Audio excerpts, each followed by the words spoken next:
김진의 돌직구쇼에 오신 여러분 반갑습니다. 김진입니다. 전 오늘도 이곳 광화문 청계 광장에 나와 있습니다. 이번 주부터 저희 김진의 돌직구쇼가 시청자 여러분들을 보다 이른 시간에 찾아뵙고 있습니다. 매일 아침 8시 50분부터 이 아침에 생방송으로 100분간 보도해드리는 데일리 시사 토크 프로그램은 저희 돌직구쇼가 유일합니다. 윤석열 전 총장이 어제 공식 행사에 참석해서 기자들의 질문에 답을 했습니다.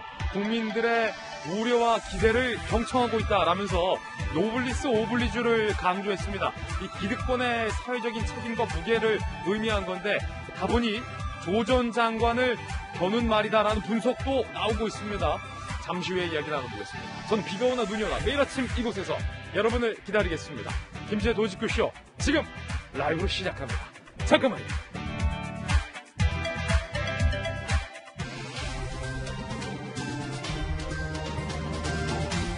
신문 읽어주는 남자입니다. 윤석열 전 총장이 LH 사태는 특검을 통해서 밝혀야 한다라고 동아일보 기자와 인터뷰에서 밝혔습니다. 잠시 후에 소신 발언 들어보겠습니다. 오늘 조간신문 함께 하시죠. 먼저 동아일보입니다. 충격적이었습니다. 사진 한번 보실까요? 광주에서 철거 건물이 도로 쪽으로 완전히 무너져 내렸습니다. 정말로 불행하게도 그 시각 이 도로를 가고 있었던 버스를 무너지는 건물이 그대로 덮쳤습니다. 현재까지 9명이 사망한 상태입니다. 정류장에 멈춰선 시내버스, 말 그대로 날벼락, 운전사 승객 등 17명 중 8명 부상, 9명 사망. 추가 매몰자를 한밤까지 당국은 수색 중입니다. 사망자들 가운데 노모가 사망했는데 아들의 생일 때문에 시장에 장을 보러 가다가 봉변을 당한 경우도 있어서 많은 국민들의 마음을 아프게 하고 있습니다. 잠시 후에 무엇이 원인이었는지 해당 영상과 이유 짚어보겠습니다. 다음 신문입니다. 이번엔 한겨레 신문입니다. 서 국방부 장관이 뒷북 보고에 대해서 실토했습니다. 중요 사건이 우선이라 성추행은 보고가 안 됐다라고 말을 한 겁니다. 이 중사가 숨진 지 18일 만에 사과를 한 건데 중요 사건이 우선이라 성추행 보고 안 됐다. 국방부 장관의 이 발언, 과연 국민 여러분들 어떻게 생각하십니까? 처음에는 공군에서 단순 사망으로 서면 보고를 했다는 대목도 정말 어이없습니다. 다음 신문입니다. 이번엔 한국일보입니다. 137일간 조사하고 이용구 전 차관 사건 담당 수사관만 검찰에 송치했습니다.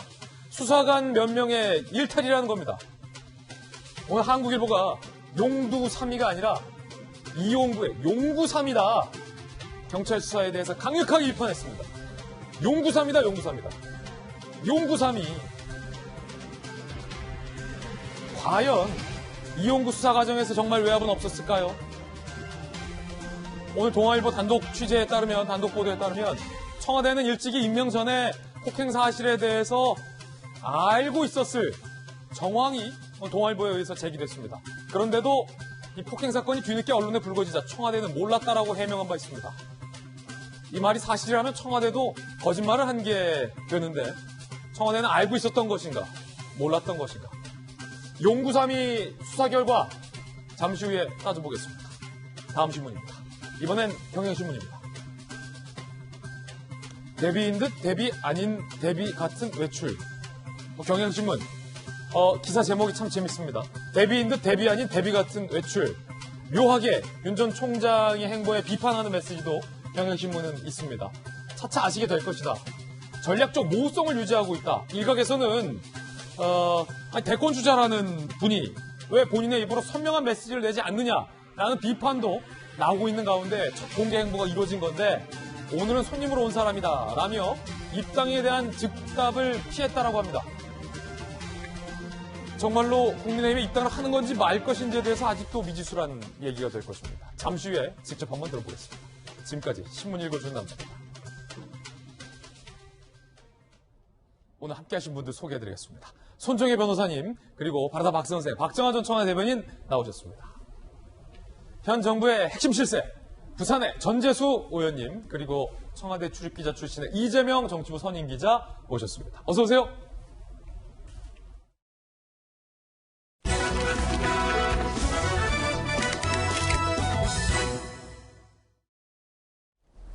그래서 입당을 한다는 건지 안 한다는 건지 아직도 모호합니다. 윤석열 전 총장이 공개 행보를 가졌지만 여당의 비판이 있었죠. 본인의 입으로 본인의 계획을 밝히지 않는다. 그 모호성은 어제도 유지가 됐습니다. 자, 윤석열 전 총장, 국민의 기대와 염려는 다 경청하고 있다라고 밝혔는데 직접 들어보시죠. 사실상 첫 정치 일정이신데 국민의 입당식이 정해진 게 있나요? 무당과 그 가족의 그 삶은 화목한 이 망국의 상황에서 노블레스 오블리주를 상징하는 것이라고 저는 생각합니다. 한 나라가 어떠한 인물을 배출하느냐와 함께 어떠한 인물을 기억하느냐에 의해 그 존재가 드러난다고 했습니다. 무당 선생의 기념관 그 대관이 아주 뜻깊고 대단히 반가운 일이라고 생각합니다. 국민의힘 입당도 검토 중이신 걸로 계속 전해지고 있는데요. 입당은 좀 언제쯤에 하실 계획이신가요? 제가 걸어가는 길을 보시면 차차 아시게 되지 않겠나 싶습니다. 본격적인 정치 행보는 언제쯤에 하실 계획이신가요? 우리 국민 여러분들의 또 뭐 기대 내지는 또 뭐 염려, 경청하고 다 알고 있습니다. 여러분이 좀 지켜봐 주시기를 부탁드립니다. 장모가 10원 한장 피해준 적 없다 말씀하신 건 어떻게 주장이 되립니까? 오늘 행보 사실상 대권 행보라고 봐도 될까요, 총장님?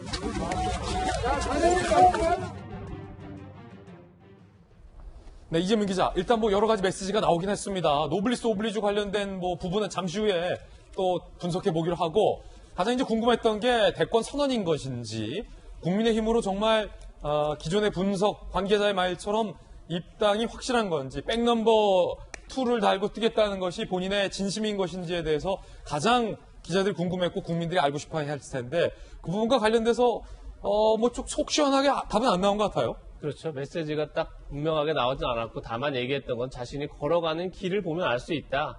이렇게 얘기를 했고 국민의 기대와 우려를 잘 알고 있다도 얘기했죠. 그만큼 이제 어떻게 보면 기대라는 건 보수 진영에서 과연 윤석열 총장이 보수 진영과 어떻게 결합해서 보수 진영을 통합해서 어떻게 후보로 나오느냐 이런 과정들을 이제 굉장히 많은 기대 우려를 보고 있는 건데 거기서 잘 알고 있다 본인이 얘기했지만 분명한 입장을 밝히지 않았죠. 그래서 어제도 보면서 일단 공개적으로 첫 공개 행보였고 어쨌든 기자들의 질문과 응답을 했던 것도 처음인 거죠. 저런 방식으로.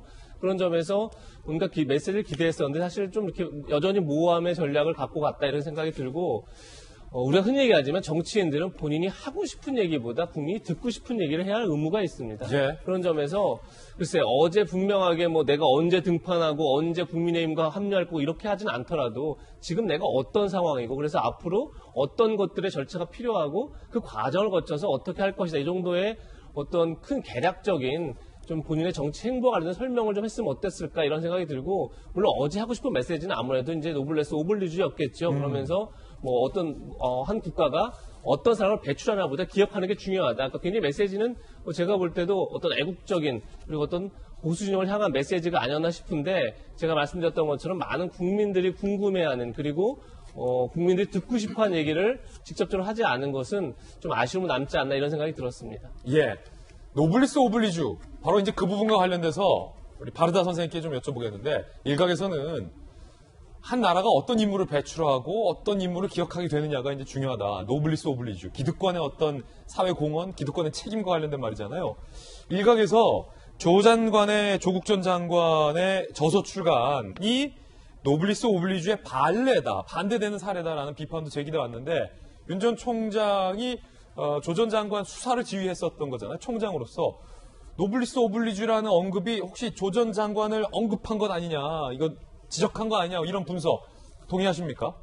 저는 일부분 뭐 의도된 부분이 있다고 보여집니다. 그러니까 어제 사실은 뭐 좀 더 많은 얘기를 좀 더 시원하게 했으면 좋았겠다는 아쉬움을 저도 갖고 있는데요.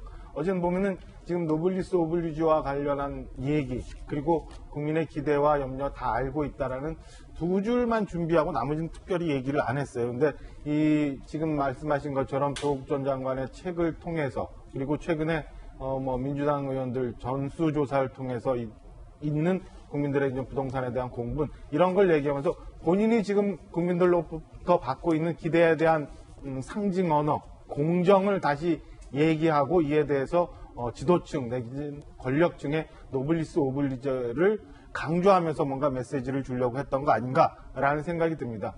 지난번 5.18 때는 비교적 분명하게 메시지를 냈어요. 뭐 현재도 진행 중인 역사다. 그리고 자유주의 헌법 정신도 얘기를 했고 예. 독재와 전제에 대한 거부와 저항 뭐 이런 아주 굉장히 분명한 메시지를 내면서 제가 그때도 드디어 윤 전 총장이 정치를 시작하는구나 라고 생각을 했는데요. 어제는 오랜만에 공개된 행보를 보이면서 네. 드디어 정치권에 분명한 얘기를 전하려 하는구나 라고 기대를 했는데 사실은 기대보다는 크게 좀 밥상이 많이 안 차려진 듯한 밥상이 많이 안 차졌다. 예, 그런 좀 아쉬움이 있어요. 예. 국민의힘 지도부가 지금 내일이죠? 전당대회 결과를 앞두고 있으니까 그걸 아마 기다리고 있다. 본인에 대한 이 너무 많은 이슈 중심이 되는 거에 대한 부담이 있을 수도 있었겠지만 그래도 그거보다는 좀 더 진전된 국민들이 궁금해하는 그리고 기자들이 많은 지금 질문을 하는 걸 우리 봤잖아요. 예. 그에 대해서 조금 더 진전된 얘기를 하면서 정리를 좀 해갔으면 더 좋았겠다는 아쉬움은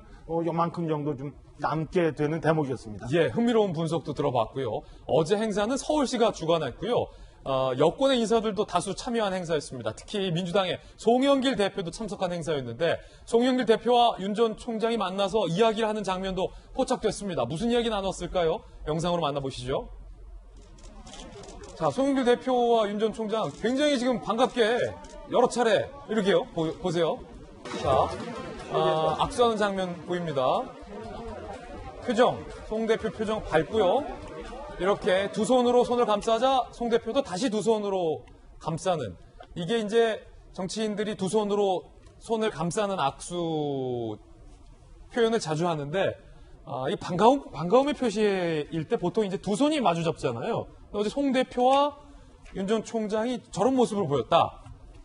전재수 의원님 또 여당의 핵심이시니까 무슨 혹시 뭐 중요한 말씀 나눈 게 있습니까? 송 대표와? 글쎄, 제가 보기에는 저렇게 짧은 시간에. 짧은 시간에.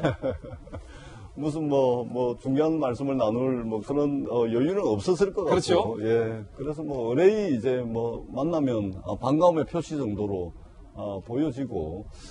다만 이제 저도 이제 우리 박정아 대변인께서 말씀하신 것처럼 저도 어제 사실은 윤석열 총장 관련해서 무슨 메시지가 나오지 않을까. 사실은 이제 관심을 가지고 좀 지켜본 측면이 있었는데, 이쯤 되면은 제가 가지고 있는 느낌이나 우리 국민들께서 생각하시는 느낌이나 별반 다르지 않을 것 같은데, 조금 이제 좀, 피곤해진다. 이제 이런 느낌이 있습니다. 마침 어제 원희룡 제주시사라든지 유승민 전 의원님 같은 경우도 이제 너무 간보는 거 아니냐. 이제는 뭔가 좀 자신이 왜 대통령이 되려고 하는지, 정치 행보를 어떻게 하려고 하는지 이런 부분에 대한 메시지를 내는 것이 국민에 대한 예의다. 이런 이제 비판이 이제 나오기 시작했습니다. 시간을 조금 더 늦추면은 국민들의 피로도가 많이 높아질 것 같아. 그리고 윤석열 전 총장도 국민들의 어떤 정치에 대한 기대를 가지고 있는 것은 사실이거든요. 예. 그렇다면 이제는 좀 자신의 분명한 메시지를 국민들께 좀 밝히는 것이 예의가 아닌가 그런 생각을 해보게 됩니다. 그렇군요. 오세훈 서울시장도 윤 전 총장을 언급했습니다. 들어보시죠.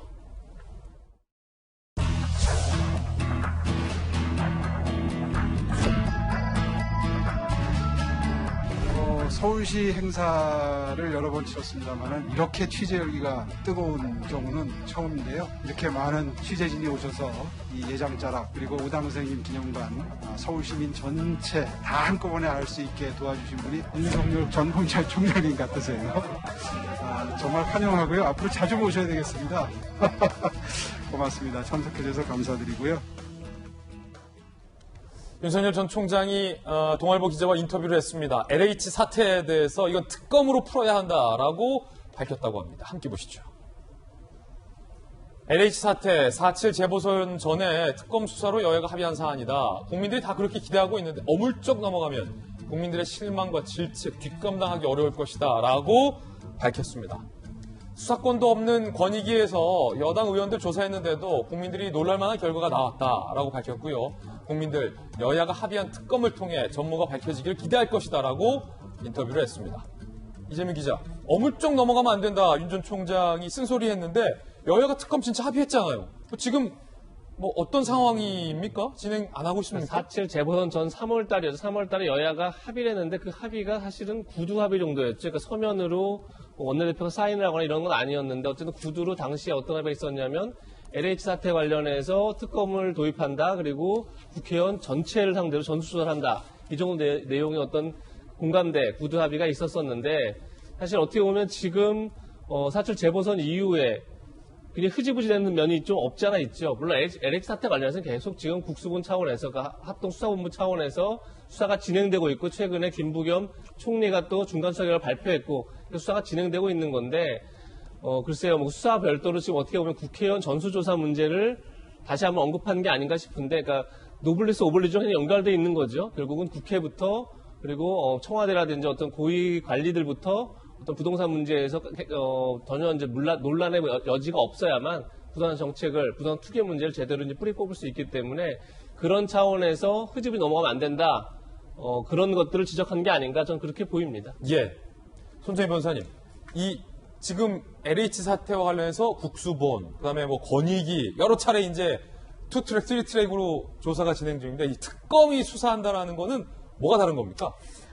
사실은 지금 검찰에서 수사권이 있느냐의 부분에 있어서는 검찰이 수사권을 본격적으로 행사해서 부동산 부정 부패 비리를 이제 척결하기는 좀 한계가 있기 때문에 특별검사 제도를 활용해서 검찰청에서 대대적인 수사의 필요성을 이제 요구하시는 분들도 있는 상황입니다. 다만 지금 경찰에서도 이 점 부동산 부패 비리와 관련해서는 철저하게 수사를 하고 있다라고 하기 때문에 지금 수사의 어떤 연소성을 중단시키면서 특검으로 가고자 한다면 시간적인 간격이 생깁니다. 그럼 그 중간에 수사가 미뤄지고 또 정치적으로 공방을 하는 바람에 또 잃어버리게 되는 증거인멸 문제가 있기 때문에 일단 정부 차원에서는 내부적으로 할 수 있는 조사를 하고 또 경찰에서 국수본을 통해서 조사를 하고 여러 기관을 통해서 총동원해서 이제 조사를 하고 수사를 했던 측면이 있어서 거기에 부족함이 있거나 혹여라도 은폐의 어떤 시도가 있거나 아니면 조직 보호주의로 사실 어떤 자료 협조를 하지 않거나 그런 정황이 발견되면 사실 특검의 필요성이 대두됐을 것인데 지금 여러 가지 수사 결과 나오면 구속된 사람도 있고 기소된 사람도 있고 수사 진행 중인 부분도 있기 때문에 수사를 지켜보자라는 흐름이 더 강한 거 아닐까 생각이 들고요. 네. 윤 전 총장의 이제 발언 중에 국민의힘과 조금 결이 다를 수 있다라는 부분은 국회의원들에 대한 어떤 전수조사와 관련해서 국민권익위 안 받겠다, 감사원 조사를 받겠다 이렇게 이야기하고 있는데 이것도 마치 철저하게 특검 체제로 여야 모두 이제 조사를 받아야 된다라는 취지라면 국민의힘 의원들과는 조금 결이 다른 면이 있다. 훨씬 더 강한 어투의 어떤 조사를 받아야 된다라는 이야기이기 때문에 그렇군요. 국민의힘 들어가서 만약에 이 주제가 그때까지 해결되지 않았을 경우에는 조금 내부에 불일치되는 의견들이 나올 수 있다라고 보입니다. 예. 제 생각에는 어제 이제 그 윤석열 전 총장께서 이제 첫 공개 행사에 참석을 한 거 아닙니까?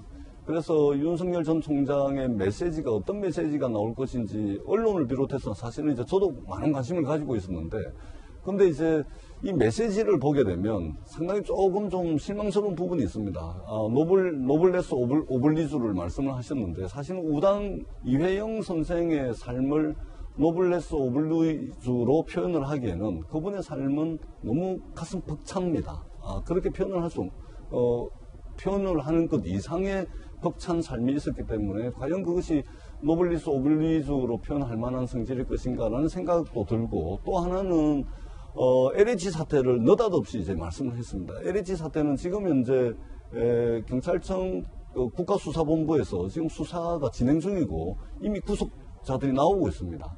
그리고 지금 이제 국회의원 부동산 전수조사가 지금 굉장히 국민들의 관심사항 아닙니까? 그렇다면은 전반적으로 국민들의 어떤 주택 문제라든지 이런 좀 큰 메시지 이런 걸 좀 냈으면은 오히려 좋지 않았겠는가? 왜냐하면 윤석열 전 총장에 대한 국민들의 기대는 뭐냐면 새로운 정치에 대한 기대가 분명히 있거든요. 그렇다면 아주 잘 자란 이런 메시지보다는 좀 큰 틀에서 국민들께 좀 자신의 비전까지 담아가지고 메시지를 내는 것이 좀 더 좋았지 않았겠나 이런 생각을 해보게 됩니다.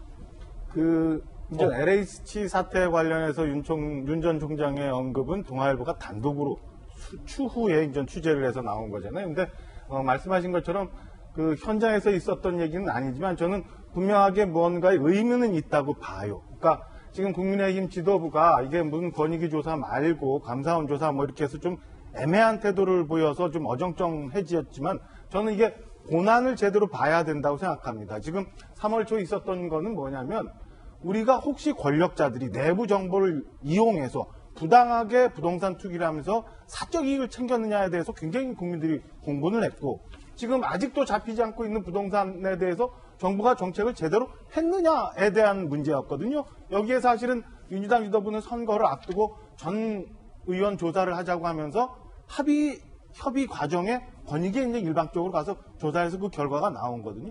지금 국민의힘 지도부가 이걸 어떻게 해야 되느냐 말아야 되냐라고 사실은 우리가 초점이 조금 변해가고는 있지만 저는 지금 윤석열 전 총장이 얘기했던 것처럼 그 본질 왜 이렇게 국민들이 공부를 했는지 LH차 때는 뭐였는지 그 사이에 혹시 권력자들이 뭔가 이용해서 사적 이익을 챙긴 부분은 없었는지에 대한 고난에 대한 이 국민들이 관심을 좀 다시 정리하는 그런 의미는 저는 있다고 충분히 있었다고 평가를 좀 하고 싶어요. 예, 자, 두 분의 다른 의견 들어봤습니다.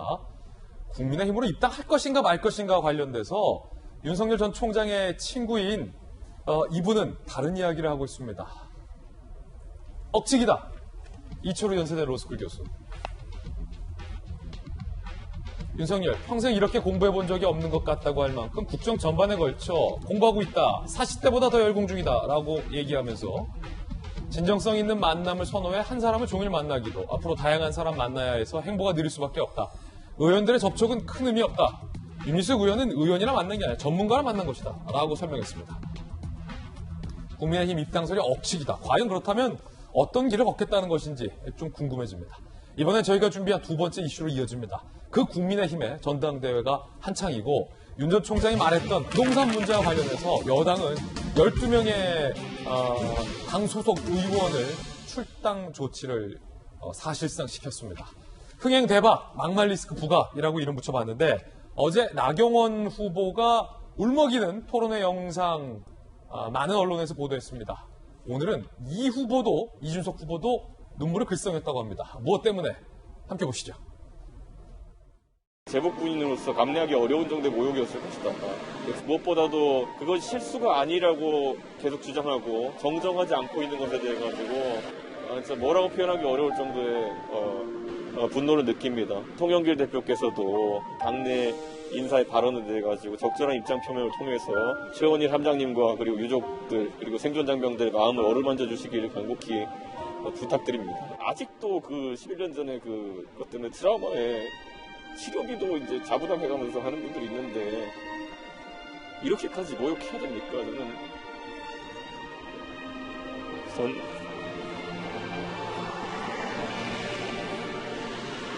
다른 건 몰라도 진짜 이거는 너무 가혹합니다. 이재명 기자, 글썽였다고 하는데 무엇 때문에 글썽인 거죠? 잘 알고 계신 것처럼 이제 천안함 폭침 사건 관련해서 조상호 민주당 전 부대변인이 함장이 부하들을 수장시켰다 이런 식의 이제 발언을 했었죠. 굉장히 크게 논란이 됐었는데 거기에 대해서 이제 어제 송영길 대표도 민주당 대표로서 대리 사과를 했습니다. 그리고 이제 조상호 부대변인도 SNS를 통해서 본인도 이제 사과하는 이제 그런 글을 올렸던데요. 그리고 이제 그 문제가 이제 크게 부각된 상황에서 어제 이준석 후보가 이제 그 문제와 관련해서 어떻게 이제 그런 발언들이 나올 수 있고 여전히 이제 11년 전 사건이 지금까지도 그것이 논란이 되고 있는 것을 지적하면서 본인도 울컥했는지 눈물을 이제 흘리는 그런 모습을 보였는데 아무래도 지금 이준석 후보가 굉장히 어떻게 보면 중도 지형을 좀 선점한 그런 상황이 있을 텐데 그런 상황에서 어떻게 보면 천안함이라든지 이런 문제는 굉장히 보수 진영에게 중요한 이제 아젠다 중 하나죠. 저 문제를 어떻게 정의하고 저 문제를 어떻게 풀어갈 것인가 게 중요한 아젠다일 텐데 그 문제에 있어서 본인이 적극적으로 지금 관심을 갖고 있고 그리고 또 관심뿐이 아니라 그냥 공감하고 있다 이런 모습을 보여서 오히려 보수 표심에도 굉장히 큰 영향을 미칠 수 있는 그런 행보를 한 게 아닌가 싶었습니다. 민주당의 조상호 전 부대변인의 발언이 논란이었고 천안함 함장이 부하들을 수장시킨 것이다 라는 취지의 발언에 사실 그 발언을 들은 많은 분들이 경악을 금치 못할 발언이었고 송영길 대표 또한 부적절한 발언이었다라고 사과를 했는데 이준석 후보가 이제 그 부분에 대해서 어떻게 제복군인에게 그런 말을 할 수 있느냐 너무 가혹한 모욕이다라면 이제 눈물을 글썽인 대목입니다. 박정현 전 대변인, 네. 사실 이 조상우 부대변인의 발언이 나왔을 때 저희 돌직구쇼에서 보도를 해야 될지 말아야 될지에서 많은 고민과 토론이 있었는데 저희들은 보도를 하지 않기로 결정했던 이유가 너무 팩트와도 다르고 이 천안함 생존 장병들의 가슴에 상처를 줄 수 있는 한 정치인의 발언이었기 때문에 이런 건 보도를 하지 않는 것이 옳다라고 저희들은 판단을 해서 쉽게 말해서 보도의 가치가 없다라고 저희는 판단했었는데 이준석 후보까지 지금 눈물을 글썽했잖아요. 조상우 전 부대변인의 발언, 부적절한 발언에 대해서 한마디 좀 짚어주시죠. 조상호 전 부대변인에 대한 천안함 46용사에 대한 언급은 입에 얹고 싶지도 않아요, 사실은. 저도 뭐 한 2, 3년, 최근 2, 3년 동안은 못 가봤습니다만 사건이 터지고 난 다음에 대전현충원을 매년 좀 갔었고 2017년도에는 그것 때문에 트라우마를 겪고 있는 장병들하고 우연히 만나서 얘기를 할 기회가 있었는데 여전히 힘들어하고 밤마다 굉장히 어려워하는데 국가에서는 그리고 자기가 속해 있었던 부대에서는 전혀 도움을 받지 못하고 있는 그런 어려움들을 얘기하고 있더라고요. 저는 우리 사회가 이미 천안함에 대해서는 분명한 진실을 확인을 했다고 보여지고요. 이 건에 대해서는 저는 대통령께서 딱 한 말씀만 하시면 모든 게 다 해결이 될 텐데 왜 여지껏 우리 정부는 저렇게 주저주저 하는가라는 아쉬움을 가지고 있어요. 더 이상 천안함 46용사와 관련해서 이렇게 모욕적인 상황이 그리고 국민들을 이걸로 또 이로 인해서 국민들이 또 한번 떨게 하는 그런 일들은 지금 우리 사회에서는 더 이상 없었으면 하는 바람이 정말 있습니다. 그날 당시 제가 화면을 분명히 보지는 못했습니다만 뭐 이렇게 전해 들은 얘기 그다음에 신문으로 본 얘기를 보면은 저는 분명한 확신을 갖고 그렇게 얘기한 것 같아서 저는 조상호 전 부대변인이 다시 한번 이 천안함에 관련된 얘기들을 스스로 한번 정리를 하고 어제처럼 그냥 단순히 사과한다 미안하다가 아니라 진심 어린 사과와 함께 그다음에 그 함장님 그리고 그 용사들 아직 살아있는 그분들을 한 분 한 분 보듬어주는 그런 모습을 보여줬으면 하는 바람을 국민의 한 사람으로서 갖게 되는 대목이었습니다. 예, 참 이거는 어떤 사실관계에 대한 인식 차이의 문제가 아니라 정치인의 어떤 기본적인 자질과 관련된 문제라는 지적도 상당히 많습니다. 민주당 송영길 대표도 이 조상호 전 부대변인의 천안함 막말에 대해서 사과를 했다라는 점 다시 한번 말씀드리겠습니다. 자, 그런가 하면 나경원 후보도 라디오 방송에서 조금은 좀 울먹였다라는 보도들이 나오고 있는데 과연 그랬던 것인지 지난번 토론 영상과 라디오 방송도 함께 준비했습니다. 함께 보시죠. 나 후보가 당 책임을 맡았을 때 했던 그런 강경 보수, 아스팔트 보수 이것은 자꾸 옛날 우리 보수를 연상시킨다. 저는 그 자리에 있을 때 책임을 다해야 된다. 그 책임을 다했기 때문에 문재인 정부로부터 민주당 정부로부터 민주당으로부터 정말 무한한 핍박을 받았습니다. 제가 그렇게 프레임을 받고 욕설을 당할 때 같이 보호해 주셨습니까? 어제 토론회에서요 많이 힘들어하시던데요. 예. 많이 서운하셨나 봅니다. 어제. 앞장서서 문재인 정권의 잘못된 점 그리고 문재인 정권 방식대로 하면 국민들의 삶이 어려워질 거라는 것을 지적했고 그것을 싸울 때는 사실은 이야기 안 하셨다가 이제 다 예전에 너무 강경투쟁했다가 예. 지금 말씀하시면서 또 어제처럼 아닙니다. 왜 자꾸 저를 아시죠? 예, 알겠습니다. 손재민 변호사님, 이제 나경원 후보 입장에서는 그렇게 싸우고 뭐 많은 의원들이 기소되고 했던 이 경험을 다른 사람도 아니고 이제 주호영 후보가 지적을 하면서 공격을 하는 것에 대해서 많이 서운하면서 이제 눈물을 흘렸다라는 설명이었는데, 공교롭게 그 다음번에는 이제 이준석 후보가 또 눈물을, 글썽였잖아요. 그래서 뭐 일각에서는, 약간 눈물 전쟁 아니냐 뭐 이런 제목도 나오고 있던데, 손 변호사님은 어떻게 보십니까? 필살기 중에 이제 눈물, 우는 필살기. 사람들이 있는데 예. 사실 그런 차원의 문제는 아닌 것 같고요. 아니다. 나경원 전 원내대표도 지금 굉장히 다급하고 절실하고 또 어떻게든 이 방향과 판을 바꿔야 되는데 어떻게 하면 본인의 진심과 이 다급한 마음과 본인의 어떤 당에 대한 충심을 알아줄까라는 마음이 앞서서 저렇게 눈물이 날 수 있다고 생각합니다. 지금 어느 누구보다 고생하면서 마음 졸이고 있을 것이니까 사소한 자극에도 눈물이 났다 이렇게 평가할 수 있을 것 같은데 사실은 이 눈물까지 나올 정도로 내부적으로 정말 치열하구나. 그리고 도저히 판을 바꿀 방법이 없겠구나라는 착잡함에 저렇게 표현됐다라고 보시면 될 것 같고 국민의힘 전당대회가 그만큼 지금 치열하다. 그렇게 보시면 되겠습니다. 그렇군요. 손정혜 변호사님 견해였고요. 조금 전에 경향신문 제목이 이제 눈물전이다라는 헤드라인이 나왔잖아요. 나 후보와 이 후보의 이 눈물 공교롭게 비교가 되고 있는데 이 후보가 이에 대해서 좀 불쾌하다는 입장을 밝혔다고 합니다. 함께 보시죠. 어제 마침 나경원 대표께서 토론 과정에서 눈물을 흘리셔가지고 그것과 대비되는 경우가 있는데요. 그렇게 비교되는 것이 불쾌하고요. 왜냐하면 나경원 대표께서는 본인의 서러움에 대해서 눈물을 흘리신 거고요. 저는 천안함 희생자들과 그리고 또 유가족들 그리고 생존 장병들에게 국가가 이렇게까지 제대로 대접을 하지 못하느냐에 대해 가지고 항상 분개심을 느껴왔기 때문에 요약하자면 나의 눈물과 남의 눈물은 다르다. 비교하지 말라. 불쾌하다라는 건데 이재명 기자 오랫동안 이제 또 국회 반장의 정치부 기자 하시잖아요. 자, 나의 눈물과 남의 눈물은 다르다. 이 발언 어떻게 보십니까? 글쎄요, 눈물의 의미, 눈물의 진정성까지를 평가하고 비교해야 되는가라는 생각은 듭니다. 둘 다 사람 다 어떤 물론 이제 나경원 전 원내대표는 본인의 문제를 공격당한 거에 대한 반격을 하는 차원이었고 이준석 후보는 어떤 천안함 이제 유가족이라든지 생존 장병들에 대한 공감을 표시하는 문제였기 때문에 다를 수는 있겠지만 저는 그 눈물의 의미 자체를 굳이 평가하고 저울에 올려서 누구의 눈물이 더 값진 눈물이다라고 비교하는 건 좀 의미가 없어 보이고 제가 다만 나경원 원내대표 눈물 관련해서 좀 하나 드리고 싶은 말씀이 있었는데 그게 뭐냐면 주호영 전 원내대표가 이런 공격을 합니다. 과거에 패스트트랙 국면에서 너무 강경하게 나갔던 것 아니냐. 근데 저는 약간 거기서 좀 미스가 있다고 생각하는 게 당시에 강경하게 나간 게 문제가 아니라 강경하게 나갔음에도 얻은 게 없다는 게 문제인 거죠.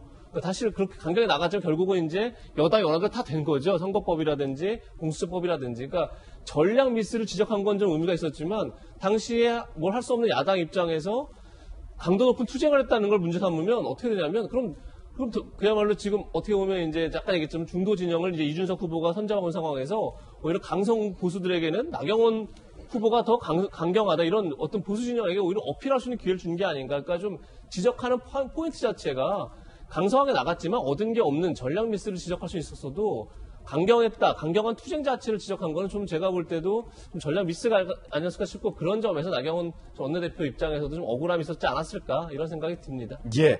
자, 여론조사 몇 장 보겠습니다. 국민의힘 당대표 후보 지지도 여론조사 결과 나왔습니다. 함께 보시죠.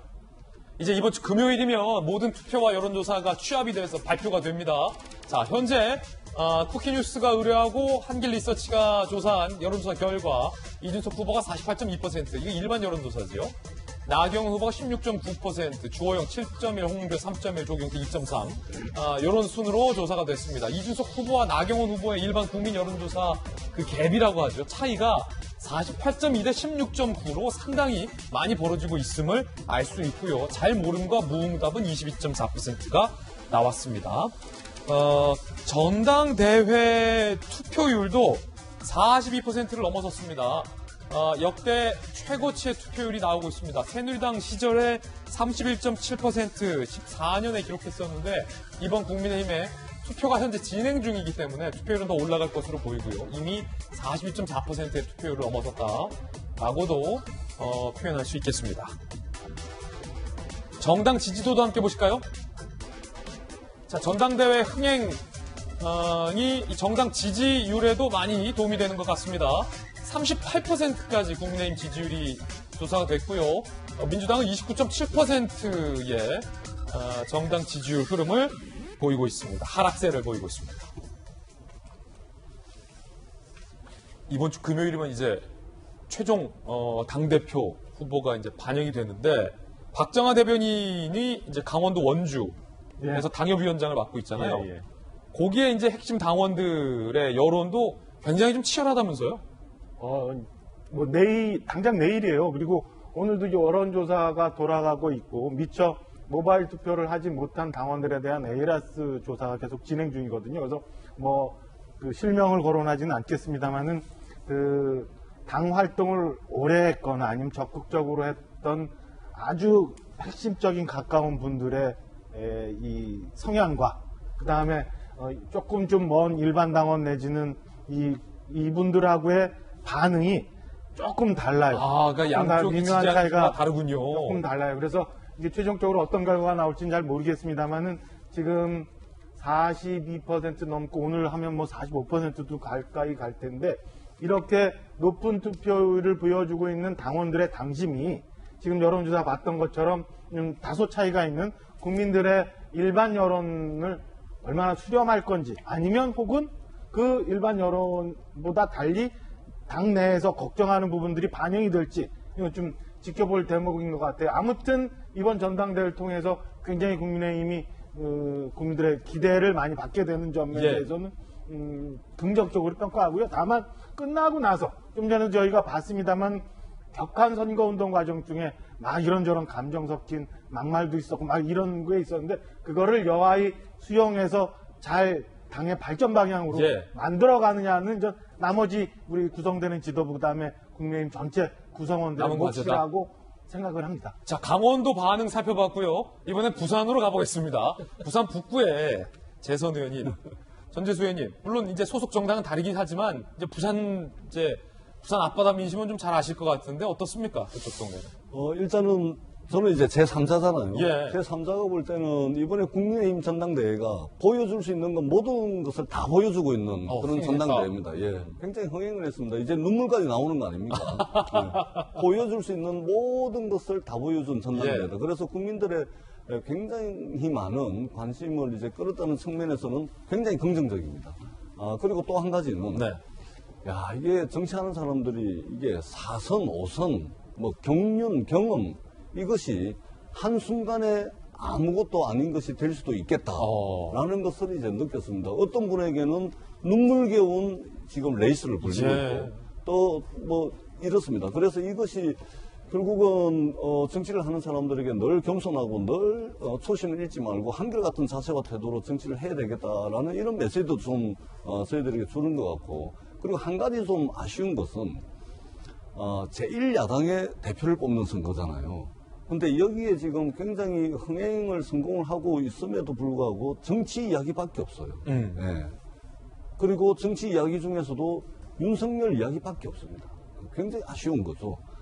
기본적으로 이제 우리 당이 어떻게 할 건지, 뭔가 좀 우리가 어떻게 국민들의 신뢰를 확보할 것인지, 자력 갱생에 대한 이야기들이 좀 줄을 이룬다든지, 아니면은 지금 국민들께서 이제 백신에 대한 관심이 많지 않습니까? 백신 이야기라든지 또 일자리 문제라든지 또 청년의 문제라든지 주거의 문제라든지 이런 것들이 좀 광범위하게 후보들 사이에 논의가 되고 그리고 이런 것들을 통해서 국민들의 공론의 장을 좀 펼쳐주는 그런 전당대회였으면은 좀 더 좋지 않았을까. 물론 이제 너무 많은 것을 바랄 수는 없지만 다 좋은 것들 중에서 이런 부분들이 좀 아쉽다 이 말씀을 드리겠습니다. 자, 이번에 민주당 소식도 살펴보겠습니다. 송영길 대표가 12명 의원들에 대해서 출당을 권유한 것과 관련해서 굉장히 인간적으로 고민이 깊었던 것 같습니다. 특히 누구보다 절친한 사이라고 볼 수 있는 우상호 의원도 출당 조치를 한 것에 대해서 속내를 털어놨습니다. 들어보시죠. 한마디 하면 생각나는 게 우상호입니다. 저의 동지이자 친구인데 저 때문에 이곳 현장에 오지 못한 것 같아서 마음이 찢어질 것 같습니다. 집 한 편 없이 전세 아파트 살면서 어머니 묘소 하나 낳는 그것이 국민 거리기에 부실한 소상하게 온 것에 어쩔 수 없이 스스로 밝히고 돌아오라 보내는 저의 심정이 너무 마음이 아팠습니다. 자, 이 발언이 지금 여러 가지 논란인데 첫 번째는 있는 그대로 우상호 의원 누구보다 이제 절친한 동지를 출당을 권유할 수밖에 없었던 당대표로서의 어떤 개인적인 괴로움은 고스란히 잘 드러난 것 같은데 권익위의 조사를 놓고 부실하다라고 당대표가 발언을 한 것이 지금 논란이 되고 있는데 이재명 기자, 그렇다면 당대표가 출당은 시켰지만 권익위의 조사 자체를 지금 인정하지 않는다, 수용하지 않는다라는 의미로 비춰질 수밖에 없기 때문에 수용하지도 않을 조사를 뭐하러 의뢰했고 부실하다는데 왜 출당 조치를 시킨 것에 대해서 모두가 지금 의아해하고 있어요. 예, 모순된 발언이죠. 근데 그것은 지금 어떻게 보면 송영길 대표의 지금 모순적 상황을 그대로 담긴 표현인 것 같습니다. 그야말로 지금 송영길 대표 입장에서는 진퇴양난의 상황이 아닌가 싶고 그 딜레마에 빠진 거죠. 왜냐하면 지금 사실 조사 자체는 어떻게 보면 권익위가 수사권이 없었죠. 그래서 그 조사 내용 자체가 그것이 맞다라고 단정할 수 없는 상황입니까? 없는 상황인 거죠. 농지법 위반이 맞는 건지 아니면 진짜 업무상 비밀을 이용했는지 아직까지 확정할 수 없는 상황에서 일단 국민적 여론을 의식해서 모두 다 탈당을 권유했습니다. 그런데 이미 12명 중에서 4명 이상의 지금 불복 시위라고 있다 이렇게 표현되고 있는 거죠. 난 탈당을 못하겠다 이렇게 했는데 만약에 이들이 탈당 안 할 경우에는 당의 진정성이 의심받게 되는 거죠. 탈당을 시켜야 되는데 그렇다고 해서 강제 출당을 시키면 당내 갈등이 폭발하겠죠. 그러니까 지금 송영길 대표 입장에서는 지금까지 어떻게 보면 뭐 조국 사태에 사과도 하고 또 부동산 규제도 본인이 앞장서서 완화하는 그런 정책들을 좀 추진하는 과정이고 굉장히 어떻게 보면 이제 그립을 잡고 당내 리더십을 가지고 지금까지 끌고 왔는데 이 상황에서 더 밀어붙였다가는 당내 갈등이 굉장히 커질 수 있고 또 특히나 뭐 일부 언론의 분석이지만 지금 12명 중에서 어떻게 보면 지금 대선 캠프에 관여하고 있는 의원들이 많이 있습니다. 그러다 보니까 이 캠프에 관여하는 의원들이 탈당하고 나면 캠프 활동하기가 참 어려워지죠. 그러니까 이게 대선으로까지 연결되는 문제가 되다 보니까 강하게 밀어붙일 수도 없고 그리고 그렇다고 해서 지금 이 상태에서 주저앉을 수도 없고 이런 상황이 되다 보니까 지금 어제 얘기한 것처럼 권익위 조사를 부정하는 듯한 발언을 하면서도 또 탈당을 계속 권유할 수밖에 없는 굉장히 그런 모순된 상황에 빠져 있는데 글쎄요 송영길 대표가 어떻게 당내를 설득해가면서 이 문제를 정리할지가 송영길 대표의 첫 번째 어떤 시험대에 오른 그런 과제가 아닌가 싶습니다. 그렇군요. 이재명 기자 얘기 듣다 보니까 송영길 대표가 얼마나 좀 난감한 난처한 상황에 있는가 그럼에도 불구하고 당 대표로서 해야 할 일과 또 마음에 끌리는 일들 사이에서 얼마나 고민이 깊을까에 대해서는 잘 알겠는데 그거는 잘 이해가 되는데 국민들이 보기에 지금 민주당은 자 우리 의원들 살 도려냈다. 권익위에 다 투명하게 조사했다. 출당도 시켰다. 국민의힘 뭐하냐? 권익위에 조사 의뢰해라. 라고까지 강하게 압박하는 상황에서 당대표가 권익위 조사가 부실하다고 하면 그 부실한 조사에 야당 의원들에게 왜 조사받으라고 강요를 하는 겁니까? 이 설명이 안 돼요. 국민권익위원회의 민주당 국회의원 전원에 대한 부동산 전수조사 이것은 일부 좀 조사가 부실한 측면이 분명히 있습니다. 왜냐하면 이미 그 경찰청의 특수본 수사를 통해서 무혐의가 나고 이유 없음으로 해가지고 끝난 사건조차도 국민권익위원회가 다시 문제를 제기한 부분들이 있거든요. 예. 그래서 국민권익위원회는 기본적으로 수사기관이 아닙니다. 그 다음에 어떤 자발적인 자료 협조라든지 이런 것들을 해주지 않으면은 들여다볼 수 있는 게 별로 없습니다. 그렇군요. 저희들이 이제 자필로 해가지고 예. 정보 제공 동의서를 전부 다 쓰고 하긴 했지만 한계가 있는 것이죠. 그러다 보니까 국민권익위원회는 국민들이 가지고 있는 부동산 문제에 대한 아주 상식적 수준에서 이 손톱만큼이라도 문제가 있으면은 전부 다 문제가 있는 것으로 해가지고 수사기관에 이첩을 한 겁니다.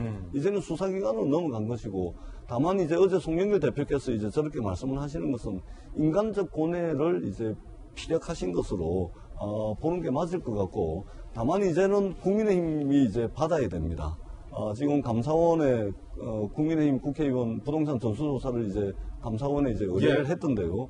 이거는 감사원 공무원들에게 불법을 저지르라라는 것하고 똑같습니다. 그 다음에 상권 분립의 원칙에도 맞지도 않고 그래서 주호영 대표께서 수차례에 걸쳐서 국민권익위원회 국회의원 부동산 전수조사를 맡기겠다라고 말씀을 하신 바가 있기 때문에 이제는 국민들께서 의혹을 가지고 있는 부분에 대해서 이제 국민의힘이 좀 응답을 해야 되고 야당에서는 송영길 당대표조차 부실하다고 표현한 국민권익위에 그 부실한 조사를 국민의힘은 맡길 수 없다. 이런 반응도 나와요. 부실한 것이 아니고 이제 손톱만큼이라도 국민적 시각에서 의혹이 있으면은 전부 수사기관으로 이첩을 할 것이다라는 의지를 이제 국민권익위원회가 보여준 것이고 그것은 수사기관에서 밝히면 됩니다. 진짜는 수사다? 그렇습니다. 그래서 수사기관에서 이제 밝혀가지고 문제가 없으면은 당의 문을 활짝 열어놓고 기다리겠다는 겁니다. 의혹을 다 털고 들어오시라고 이미 말씀을 했기 때문에. 권익위가 중요한 게 아니라 수사로 이어지는 수사 결과가 그러니까 중요하다. 수사기관에서 들여다봐야 될 요만한 것도 있으면은 국민권익위원회는 이번에 다 조사를 한 겁니다. 알겠습니다. 그렇기 때문에 국민권익위원회가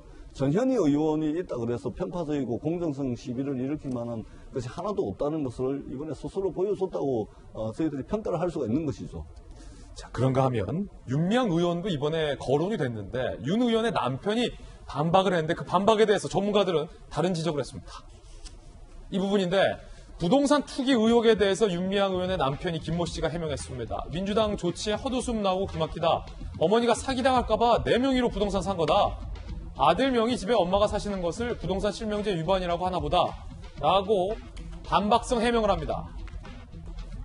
그런데 전문가들의 생각은 다릅니다. 실명제 위반을 자인했다라는 지적 나옵니다. 당국대 법학과 정준영 교수. 이유나 목적이 어떻게 됐든 다른 사람 이름으로 부동산 사는 거 불법이다. 김한규 전 서울지방 변호사 회장. 다른 사람 명의로 해놓은 것 자체가 명의신탁이고 부동산 실명법 위반이다. 사실상 명의신탁을 했다는 사실을 인정한 것이다. 라고 지적했습니다. 현행법상 타인 명의의 부동산을 소유할 경우 최장 5년의 징역, 최대 2억 원 벌금형, 명의 빌려준 사람도 최고 3년 이하의 징역이다. 라는 지적이 나오고 있습니다. 윤미향 의원 남편의 반박에 대한 전문가들의 재반박인 건데 일단 박정아 대변인 의견 듣고 법률적으로도 손정혜 변호사님께 한번 의견 묻겠습니다. 글쎄 지금 그 윤미향 의원 측의 해명을 보면 여전히 국민들이 왜 분노하고 있는지에 대해서 모르고 있는 것 같아요. 저 부분을 국민들은 분노하고 있는 거거든요. 그러니까 다 사연이 있어요. 지금 일부 정말 그 범죄 의식 없이 막 이루어졌던 것들 말고 나머지 국민들 일부들은 정말 닭 한 마리 빵 한 조각의 사연들이 다 있거든요. 근데 나는 괜찮고 그 사람들은 나쁘다고 얘기하는 그거에 대해서 국민들이 분노하고 있는 거거든요. 지금 윤 의원 남편의 이야기는 모친 집을 그러니까 차명으로 소유하고 있다라고 얘기한 건가요? 그건 맞는데 차명으로 지금 소유하고 있는데 그게 이러한 연유에서 처음엔 어머니가 주변 그 명의를 가지고 사기를 당해서 그 명의를 동생 명의로 갔다가 다시 본인 명의로 왔는데 이게 부동산 신고를 하다 보니까 문제가 돼서 다시 어머니 명의로 돌렸다 이런 얘기거든요. 사연을 들으면 맞지. 그럴 수 있지. 그런데 국민들은 왜 국회의원으로서 그렇게 하고 왜 우리는 안 됐냐고 얘기하는 거거든요. 그 모든 걸 다 정리하자고 국민들이 분노하고 있는 건데 저는 여전히 본질을 모르고 윤미향 의원 측에서 이런 해명을 했던 것 아닌가 싶어요. 그래서 다시 본안으로 들어가면 저는 본안에 대해서 다시 생각을 좀 해봐야 된다고 생각을 합니다. 그러니까 지금 민주당에서 전수조사에서 이렇게 저렇게 나왔으니 어떻게 하자.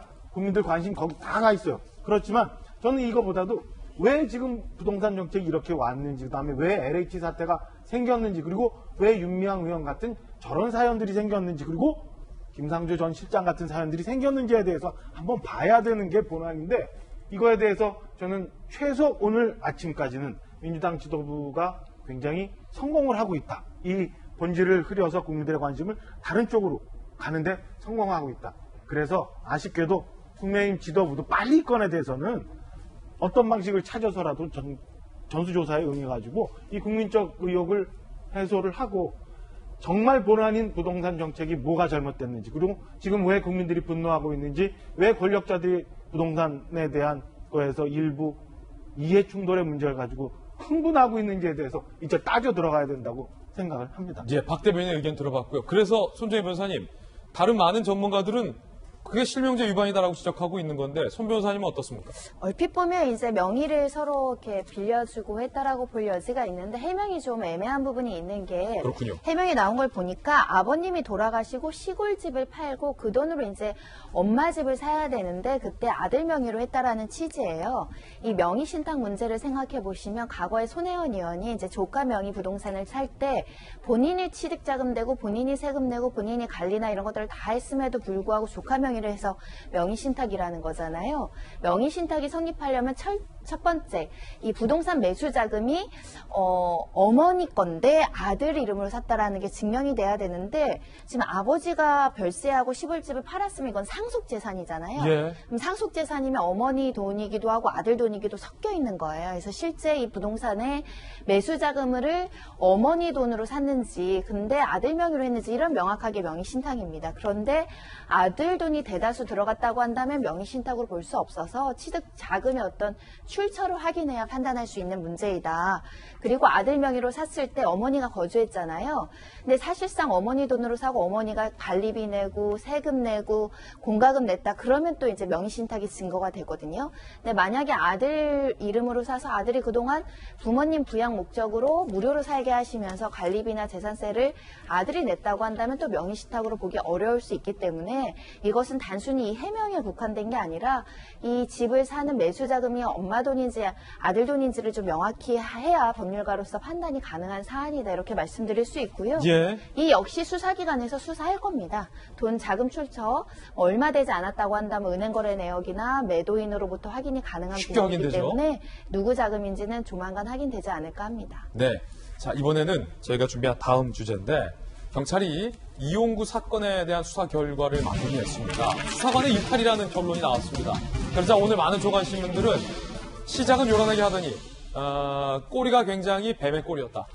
용두삼이를 비꼬아서 용구삼이라고 비판한 언론들도 많습니다. 경찰의 이야기 들어보시죠.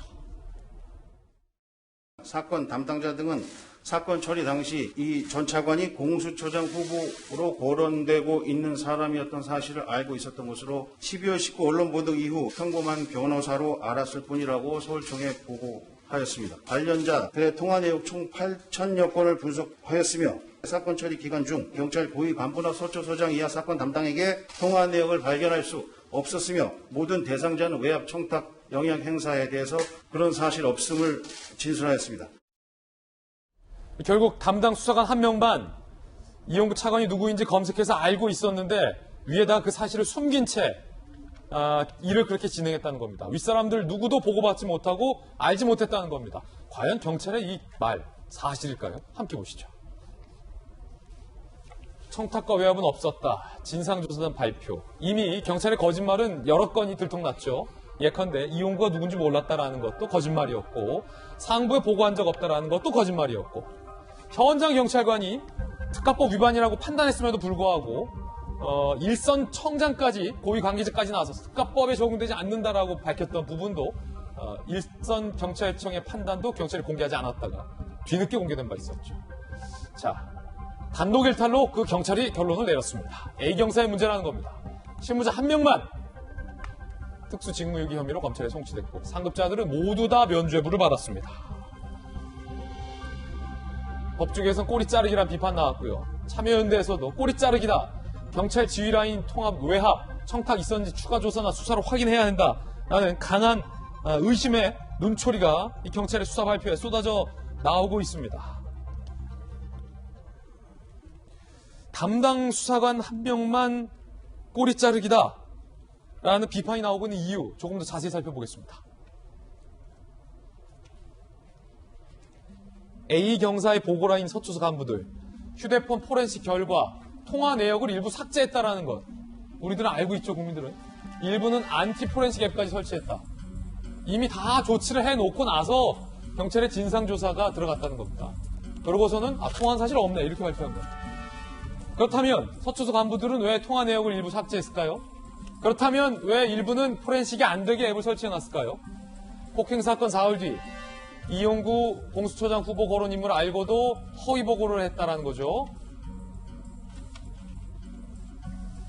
윗선 간부들은 송치에서 제외됐다. 서초서 서울청 생활안전과 부서 간 비공식 정보 공유를 했는데도 불구하고 그건 정식 보고가 아니다라고 경찰은 단정했습니다.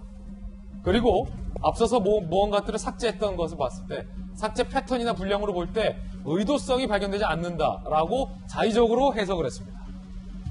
이게 끝! 이진민 기자. 이걸 어떻게 믿어요? 글쎄요, 그러니까 지금 경찰에서 한 5개월 가까이 조사를 한 거죠. 5개월 가까이 조사를 했고 관련자들에 대한 뭐 휴대전화라든지 또 PC라든지 다 이제 포렌식을 해서 자료를 들여다봤는데 일부 데이터를 복구하지 못했지만 그럼에도 불구하고 지금까지 복구된 데이터를 봤을 때 어떤 뭐 외압이라든지 또는 은폐를 위한 어떤 정황들은 없었다. 지금 이게 이제 어제 경찰 발표죠. 그러니까 가장 큰 축이 결국은 이제 담당 수사관이 있고 그 위에 팀장이 있고 그 위에 과장이 있고 그 위에 서장이 있습니다.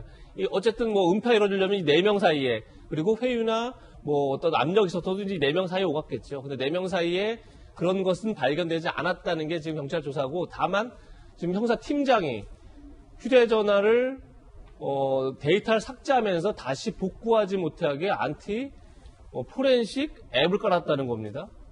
글쎄 왜 그랬을까요? 왜 그렇게까지 해서 뭘가를 숨기려고 했을까요? 그런데 어쨌든 경찰은 일단은 복구된 것만 봤을 때는 그런 게 없다라고 이제 얘기를 하는 거죠. 그러다 보니까 과연 어디까지 믿을 수 있느냐. 그리고 그 안에 또 있는 게 여러 차례 거짓말이 이미 확인됐죠. 경찰의 거짓말. 그렇죠. 얘기하는 것처럼 영상을 봤지만 일단 담당 조사관이 못 본 걸로 하겠다라고 본인이 얘기했든 아니면 그걸 욕을 받았든 일단 블랙박스 영상을 보고도 묵살했습니다. 그리고 나서 이 변호사가 누군지 알면서도 이용구 변호사가 공수처장으로 거론된 인물인지 알면서도 보고하지 않았다라고 했지만 일단 보고가 됐고요. 그러니까 여러 차례 거짓말이 왜 있어야 됐는지. 그러니까 어제 조사에서는 글쎄요. 기계적인 조사에서는 특정한 어떤 증거가 없다 하더라도 이 수많은 의혹들에 대해서 충분히 해명하지 못했다. 그렇기 때문에 이 조사로 끝내야 하는가 이런 의문점이 제기될 수밖에 없는 그런 상황이 아닌가 싶습니다. 이걸 어떻게 믿냐라고 제가 바로 물어봤던 이유가 바로 이것 때문입니다.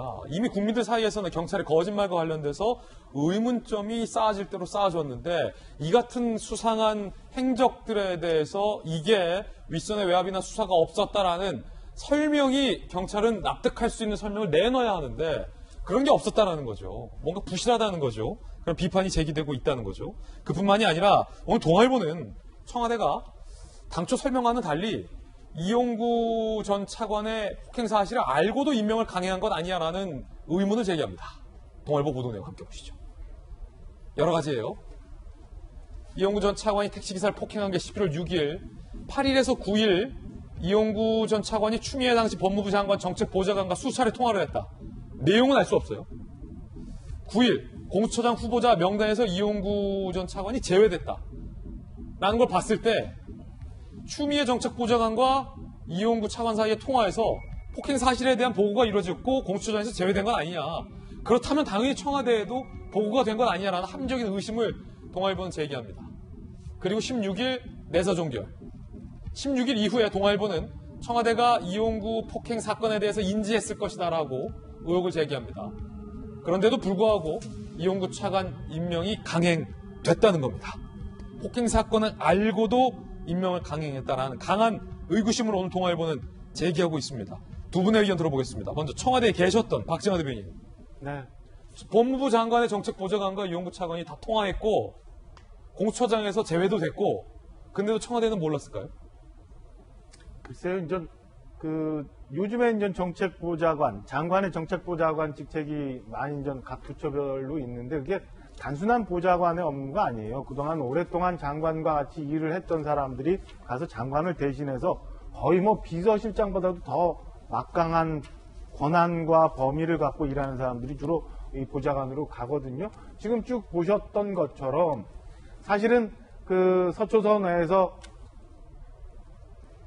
범죄 수사 규칙에도 어긋나게 윗선에 확인을 하고도 보고를 하지 않았다라는 얘기를 하고 있고 그게 어느 날 갑자기 이날 동시에 공수처장 후보자로 막 거론이 되고 있다가 이용구 전 차관이 갑자기 후보자에서 빠지고 그리고 12월 초에 느닷없이 하루 만에 법무차관에 임명되고 이러는 과정에 과연 청와대가 몰랐을까라는 생각이 들 수밖에 없어요. 좀 전에 말씀드린 것처럼 정책보좌관이 아마 저는 청와대도 굉장히 아는 사람이 많은 이 일반적인 공무원 출신이 아닐 거라고 추측이 되는데 그러면은 이런저런 정황을 만약에 정책보좌관이 확인하고 있었다면 충분히 청와대와 교감을 할 수밖에 없는 구조 아닌가라는 생각이 우선 들고요.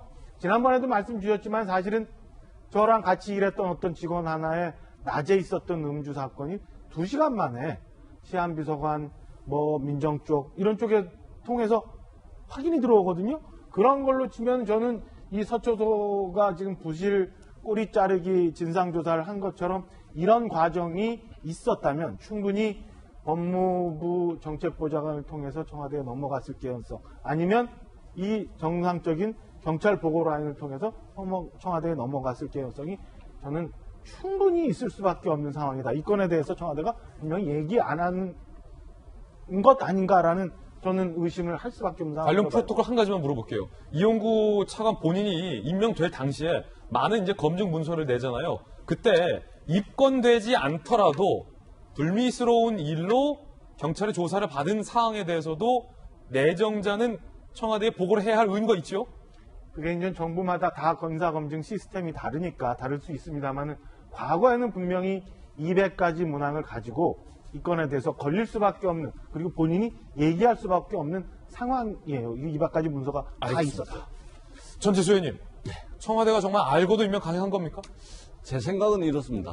많은 국민들께서 사실 이번에 이용구 차관 사건과 같은 이 불미스러운 일들이 많았을 것이라고 우리 국민들은 알고 있지 않습니까? 특히 이제 법조 이해관계자들, 예를 들면은 변호사와 경찰, 또는 변호사와 검사, 또는 변호사와 판사, 또는 이 모든 분들 사이에 사실은 이제 이런 일들이 이전에 비일비재했죠. 이용구 차관이 이제 드러난 것인데, 근데 이제 청와대 검증에서 과연 이것이 이제 청와대가 알고서도 묵살을 했느냐 문제는 또 좀 틀립니다. 왜냐하면 이제 저도 이제 청와대에서 검증을 해보기도 하고 검증을 받아보기도 했지만 청와대도 계셨잖아요. 그렇습니다. 예. 그래서 이제 저게 보면은 대개의 경우에 이제 보안 각서를 쓰고 비밀 유지 각서를 쓰고 또 사실과 틀릴 경우에는 책임을 지겠다 이 각서를 전부 다 쓰고 이제 검증에 들어가게 되는데, 혹여 당신이 검증 받는 당신이 어떤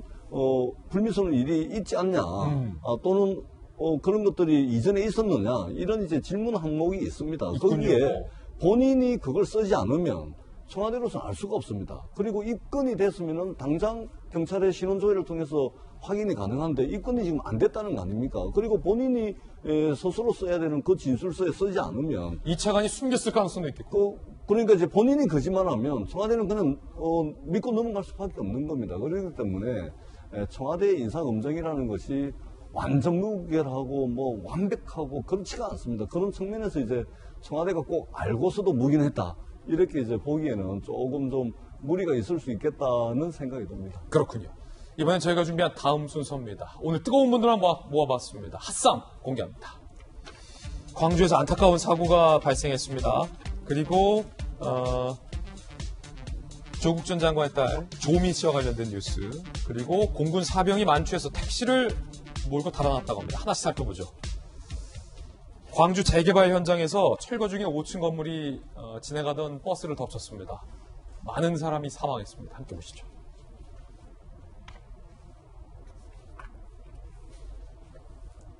자, 지금 철거 중이던 5층짜리 건물이 순식간에 도로 쪽으로 무너졌습니다. 그 밑을 지나던 지금 보시는 버스 위에 고스란히 건물이 무너졌습니다.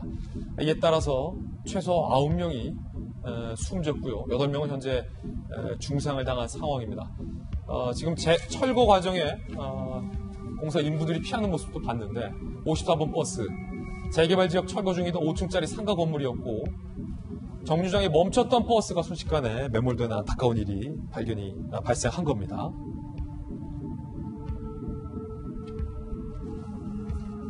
고등학교 2학년의 17살의 B군은 동아리 활동 후 하굣길에 참변을 당했습니다. 누뚱이 외아들이라고 하는데 숨졌고요. 식당을 운영하는 64살의 광모 씨는 생일을 맞은 큰아들을 위해서 미역국을 끓여 놓은 후 출근길에 참변을 당했습니다. 이 광모 씨의 시누이는요, 가게 문 여느라 아들 얼굴도 못 보고 생일상만 차려놓아 나가다 사고 직전 오후 4시쯤 아들과 통화했다는데 라며 말을 잊지 못했습니다. 식당을 운영하는 강모 씨, 코로나19 직전 식당을 개업해서 온갖 고생을 장사 반찬 만든다고 시장갔다 참변을 하겠습니다.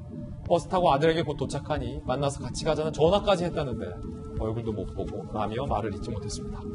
목격자들의 이야기 들어보시죠.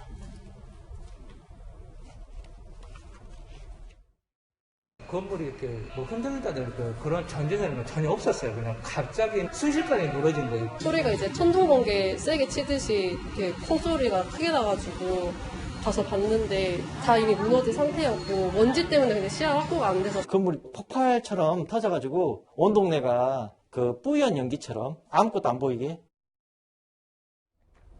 손정희 변호사님, 아니 어쩌다가 철거를 어떻게 이렇게 도로로 무너지게 될 수 있습니까? 이게 이제 학동 4구역 재개발 지역이라고 하는데 인접 건물들 모두 다 굉장히 노후화돼서 재개발 지역이었고 그 과정에서 철거 작업이 있었던 것으로 보이는데 주변 주민들은 좀 아슬아슬했다라고 합니다. 또 재개발 지역이라는 거는 건물 자체가 노후화돼서 이 붕괴되는 사고가 발생할 수 있기 때문에 철저하게 이제 예방 조치를 했어야 됨에도 불구하고 저런 가림막 정도 있었다라는 거고요.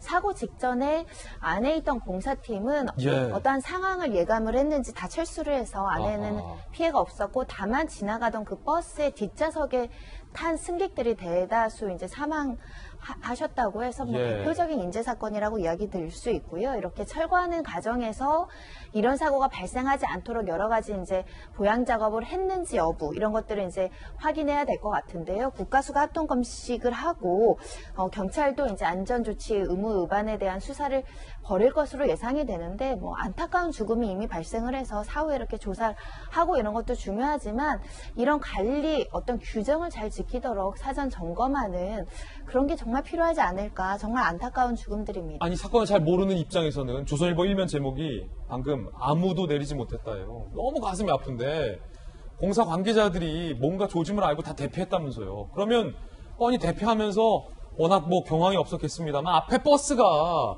서 있던 것을 못 봤을까요? 피해라라고 말을 해주든가 아니면 도로 통제라고 하고 철거 공사를 하든가 했다면 어땠을까라는 아쉬움이 듭니다. 송 변호사님. 그래서 안전장치에 대한 마련과 사실 언제 이것을 예견하고 직감을 했는지 굉장히 중요할 것 같습니다. 대피할 수 있는데 대피하지 않았다라고 한다면 의무를 방기했다라는 측면도 있을 것인데 근데 그런 경우가 아니라 순식간에 부지불식간에 쓰러지는 걸 보고 대피했던 거라고 한다면 그 인부들에게 또 책임을 묻긴 굉장히 어려울 수 있고 다만 공사 현장에서는 사고는 언제든지 예견되는 것이기 때문에 그걸 방지하고자 하는 매뉴얼들이 다 마련되어 있습니다. 혹여라도 어떤 비용을 절감하기 위해서 관련된 구조물들 설치에 좀 소홀했던 것은 아닌지 그런 점들이 수사 대상이 될 걸로 보입니다. 안타까운 사건입니다. 핫싸움 함께하고 있고요. 두 번째 핫싸움은 조민 씨의 명예훼손 사건에 대해서 경찰은 수사 종결을 했다고 합니다. 이유는 바로 조민 씨가 처벌 불원 의사를 밝혔기 때문인데 김재석 국민의힘 비대위원이 조민 씨가 무자격자다라는 발언을 했고 시민단체가 김재석 비대위원을 명예훼손으로 고발을 했고 경찰은 4월에 수사에 착수했는데 경찰이 수사를 종결했습니다. 피해자 조민 씨가 처벌하고 싶지 않다라는 의사를 밝혔다라는 겁니다. 그런데 김재석 씨가 이에 대해서 비대위원이 반발을 했습니다. 조사하라라는 겁니다. 의사 자격 여부 밝히기 어려우니 대충 퉁치자라는 의미냐. 고발은 조민 씨가 아닌 시민단체가 한 것이다. 이걸 고마워해야 하냐라고 반박을 한 겁니다. 이재명 기자, 김재석 비대위원이 이렇게 반발하고 있는 이유는 뭡니까?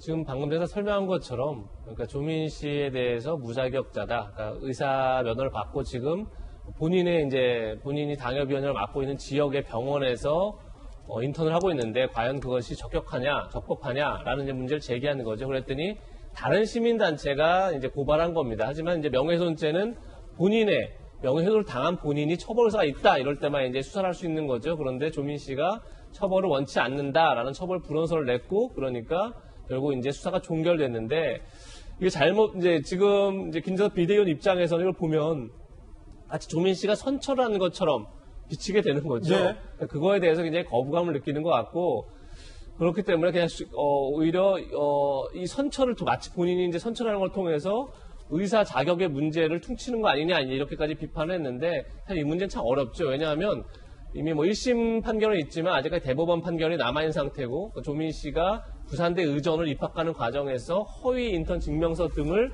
활용해서 입학을 했느냐 이게 쟁점 아니겠습니까? 근데 부산대 의전원이 먼저 결정을 해야 되죠. 그러니까 그 전까지는 사실은 이 문제를 이것이 사실인지 아닌지 자체를 확인할 수 없기 때문에 그러니까 그러니까 의사가 되고 인턴 활동을 하는 것 자체가 문제가 있는지 없는지를 확인하기 어렵기 때문에 사실은 뭐 정책 공방으로 가고 있는 게 아닌가 이런 생각은 듭니다. 그렇군요. 그 명예훼손으로 경찰 수사가 시작되면 그게 사실인지 아닌지에 대해서 그러니까 조민 씨의 의사 자격에 대해서도 들여다봐야 하는 거예요, 원래?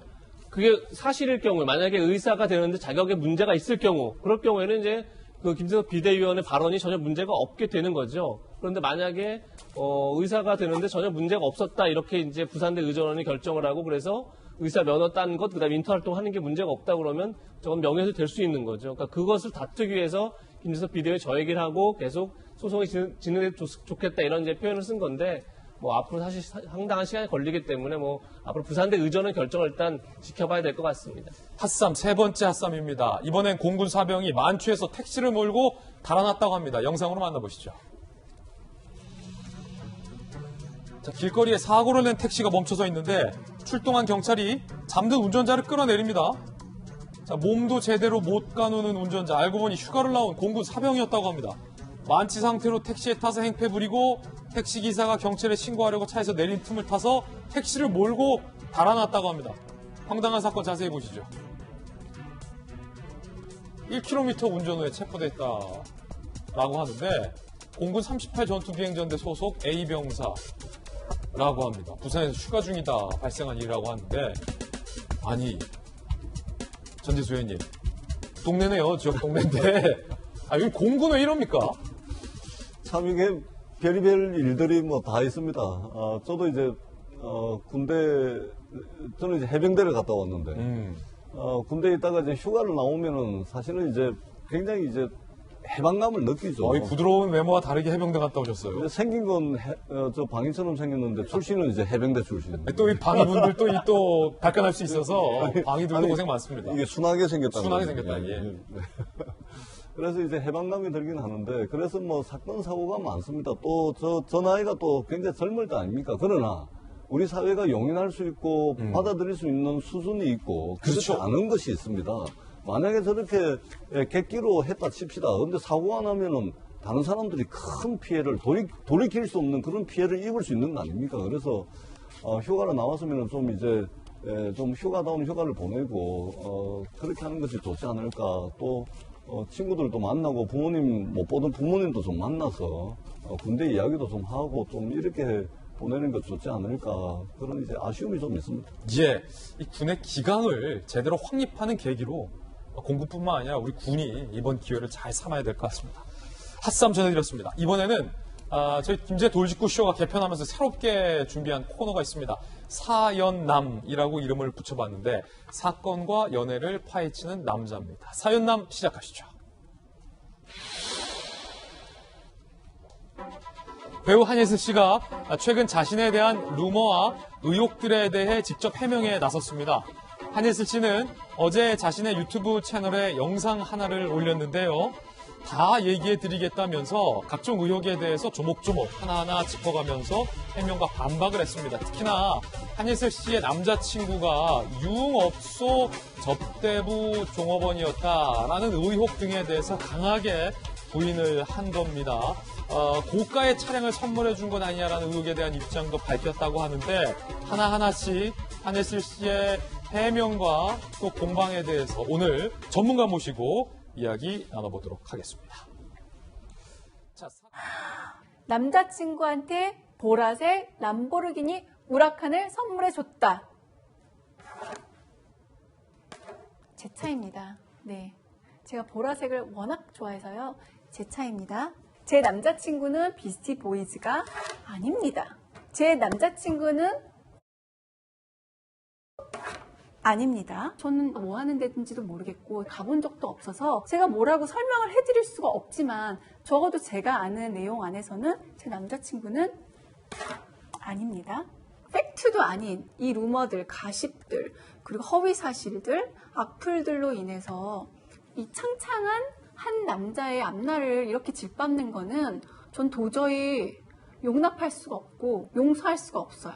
피해를 보셨다는 분들이 너무 많이 있다. 네, 제발 저도 알고 싶으니까 경찰에 신고해 주시고 제발 고소해 주세요. 네, 이거는 법정에서 명명백백하게 밝혀야 될 부분이라고 생각해요. 이거 백날 제가 얘기한들 이거는 법정에서 밝혀야 될 문제잖아요.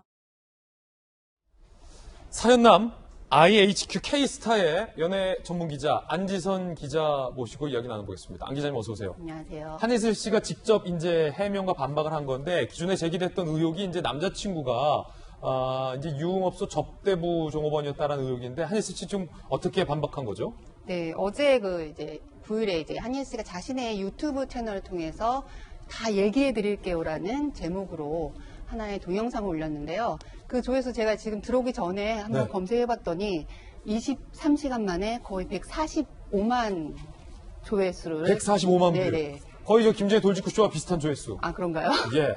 네, 굉장히 많은 사람들이 이렇게 관심을 모은 건 지금까지 어떠한 여배우도 이렇게까지 전면 반박하고 네. 정정당당하게 이렇게까지 이야기한 여배우가 보신 적 있으세요? 없었어요. 그렇죠. 저도 굉장히 오랫동안 이쪽 일을 했는데 이런 여배우를 본 적도 없고 이런 이야기를 지금 처음으로 좀 보도를 해드린 것 같은데요. 예. 그 한인슬 씨가 이야기한 것을 크게 이렇게 몇 가지 종합해 보면 한 3가지 정도로 좀 분류해 볼 수 있을 것 같아요.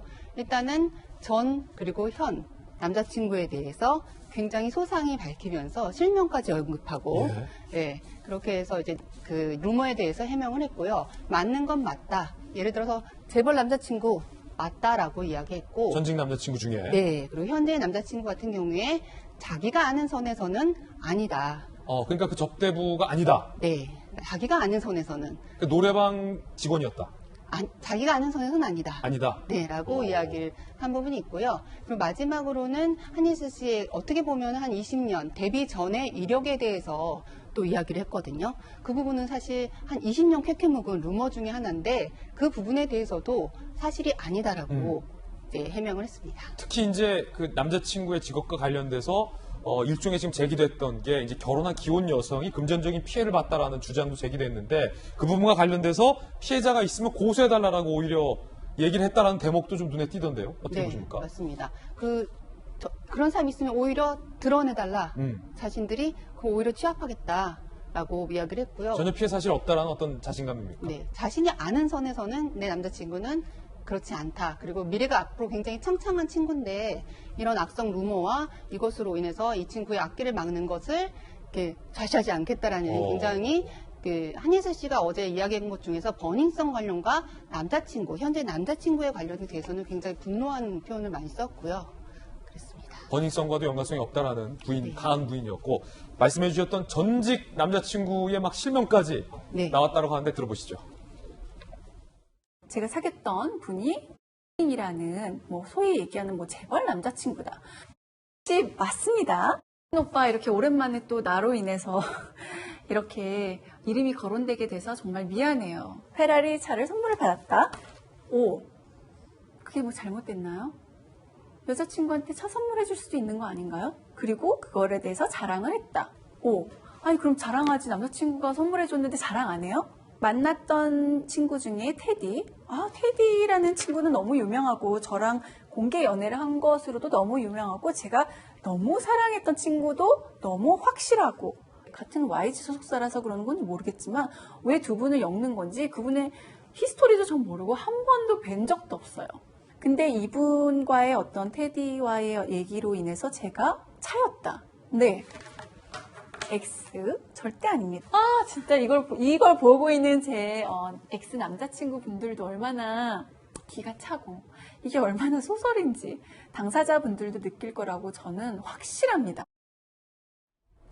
강한 이제 과거 연애사까지 나온 건데 특히 이제 실명이 나왔던 재벌 오빠 누구 오빠 미안해라고 했는데 그 오빠 입장에서는 본인이 이렇게 밝혀지기를 원치 않을 수도 있잖아요. 그렇죠.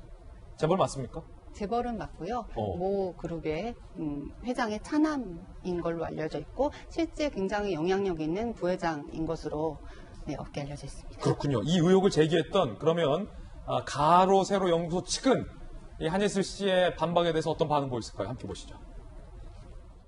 저는 한예슬 씨가 해명 방송은 보통 라이브로 해야 되거든요. 그래야지 진정성이 있지. 편집 영상 올리면 편집했어요? 그럼요. 저거 편집하는데 며칠이 걸렸다는 거 아니에요. 저는 당사자니까 뭔 소리를 하나 하면서 봤는데 저거 판 2개 들고 OX 하는 거예요. 민감한 얘기는 합니다만 안지성 기자님 이 버닝썬 여배우다라는 의혹도 제기됐었잖아요. 그에 대해서 뭐라고 설명했습니까, 한예슬 씨가? 네, 한 가지 굉장히 많은 소문이 있었고 이와 관련해서 사실 그 당사자인 한예슬 씨가 나서가지고 이 얘기를 내가 버닝썬 마약을 한 그 배우가 아니다라고 말을 한 적은 없었거든요. 그 관련해서 언급이 안 나왔었고요. 근데 한 유튜버에 제기된 의혹 때문에 이번에 아예 한예슬 씨가 관련해서는 아니다 라고 이야기를 처음으로 한 거고요. 관련해서 이게 왜 부인 늦었냐라는 이야기에 대해서는 그동안 관련해서 자료를 수집하느라고 시기가 좀 늦어졌다라고 해명을 했고요. 한예슬 씨 버니썬 딱 한 번 가봤다고 합니다. 예. 네, 우리 흔히들 할로윈에 어디 놀러 가잖아요. 예. 그 클럽 가고 싶고 연인도 사람이기 때문에 마찬가지이기 때문에 지인들과 모여서 클럽에 갔고 딱 한 번 갔을 때 이제 연예인이니까 특별히 룸으로 안내를 했대요. 근데 룸에 들어가지 않고 이제 DJ 부스 바로 뒤에 누구나 다 볼 수 있는 가장 잘 보이는 자리에서 놀았다라고 합니다. 그곳에서 마약을 한다는 건 사실 한예슬 씨 표현에 의하면 미친 짓이다라고 표현을 했습니다. 그렇군요. 그런가 하면 이 김용호 씨가 한 장의 사진을 공개하면서 또 하나의 의혹을 제기했는데 일단 그 사진부터 보시죠. 자, 이 사진을 공개하면서 이 여배우들 한예슬 씨, 한가인 씨, 최지우 씨, 차이련 씨가 이른바 유흥주점을 같이 다니는 멤버다라는 주장을 김용호 씨가 했습니다. 자, 이에 대해서 여배우들의 반응도 지금 나왔다고 하는데요.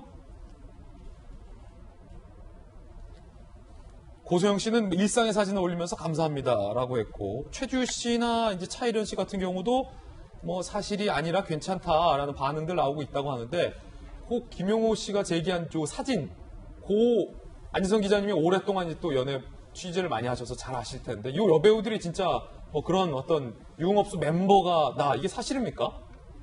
사실 방금 전에 보셨던 사진 보면 의상도 그렇고 굉장히 공식석상에서만 입을 것 같은 드레스룸이거든요. 아, 그렇군요. 네. 이 사진에 대해서 이제 차이련 씨가 직접 반박을 했는데 2013년도에 홍콩에서 열렸던 마마 행사 이제 송년회 같은 뒤풀이 현장이었던 거. 그러니까 사적인 모임의 자리가 아니고 공적인 모임의 자리였다라고 이제는 이 사진에 대해서는 해명이 된 것 같고요. 다만 이제 어제였습니다. 이제 한예슬 씨가 이 관련해서 자신의 의견을 표명한 다음에 다시 한번 또 이제 그 유튜버에서 이거에 대해 반박을 했거든요. 사실은 이 유튜버가 이들 여배우들이 3일간 SNS를 닫지 않으면 추가 폭로를 하겠다라고 엄포를 놓은 상태였었거든요. 그래요? 네. 그렇지만 아까 보신 것처럼 일상의 사진을 계속 공개하면서 여배우들의 반응이 하나도 꿈쩍도 하지 않고 차이련 씨도 전혀 나와 상관없으니 사실이 아니까 저는 괜찮아요라고 표현할 정도로 아무런 반응이 없자 어제 이제 그 유튜버께서 공개한 사진이 저 사진을 공개했던 이유가 사실은 저 중에 한예슬의 남자친구를 소개한 여배우가 있다. 그게 누군지 내가 추가적으로 공개하겠다라는 것이었거든요. 그렇군요. 근데 어제 그거에 대해서 공개를 했어요. 예. 최지우 씨가 한예슬의 남자친구를 소개해준 최지우 씨가? 네, 분이라고 이야기하면서 개인 유튜브 실시간 생방송 중이었는데 이제 최지우 씨가 SNS를 닫지 않았잖아요. 예. 최지우 씨가 사실은 최근에 아이 사진 올리면서 굉장히 이렇게 다정다감한 엄마의 모습, 기존에 저희가 보지 못했던 최지우 씨의 모성애 이런 걸 굉장히 많이 볼 수 있는 SNS였기 때문에 그걸 계속 보여주고 있고 그 와중에 이제 그 유튜버는 최지우 씨를 공격하기 시작한 건데요.